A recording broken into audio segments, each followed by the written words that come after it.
पगारी मतदार असं आहे की एखादा व्यक्ती निराश झाला, तो फ्रस्ट्रेट झाला की तो अदवा तद्वा बोलत असतो. जे सूज्ञ लोक असतात त्यांनी त्याच्याकडे फार लक्ष द्यायचं नसतं, त्याची मानसिकता समजून घ्यायची असते आणि त्याला सोडून द्यायचं. सर, राज्यातल्या सध्याच्या स्थितीबाबत सुप्रिया सुळेंनी असं म्हटलं की कुठेतरी राजकारण बाजूला ठेवून सर्वपक्षीय बैठक जी आहे ती आता मुख्यमंत्र्यांनी लावणं गरजेचं आहे असं त्यांनी म्हटलंय. नाही, राजकारण त्यांनी जर बाजूला ठेवलं तर आम्ही बाजूलाच ठेवलेलं आहे. आमची अपेक्षा अशी आहे की आता जे त्यांनी राजकारण सुरू केलं आहे अतिवृष्टीनंतर, त्यांनी एकदा मागे वळून बघितलं पाहिजे की तेही सत्तेत होते, अनेक वर्ष सत्तेत होते, मध्ये पुन्हा 2.5 वर्ष सत्तेत होते.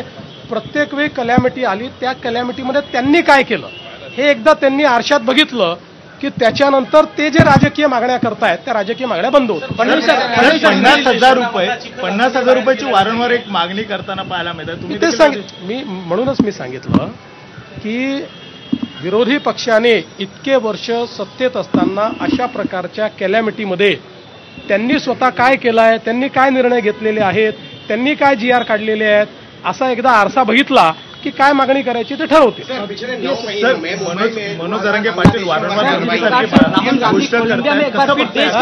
मनोज जरांगे पाटील राहुल गांधी कोलंबिया में एक बार फिर देश की बदनामी करते नजर आए. जिस प्रकार से उन्होंने कहा कि देश के लोकतंत्र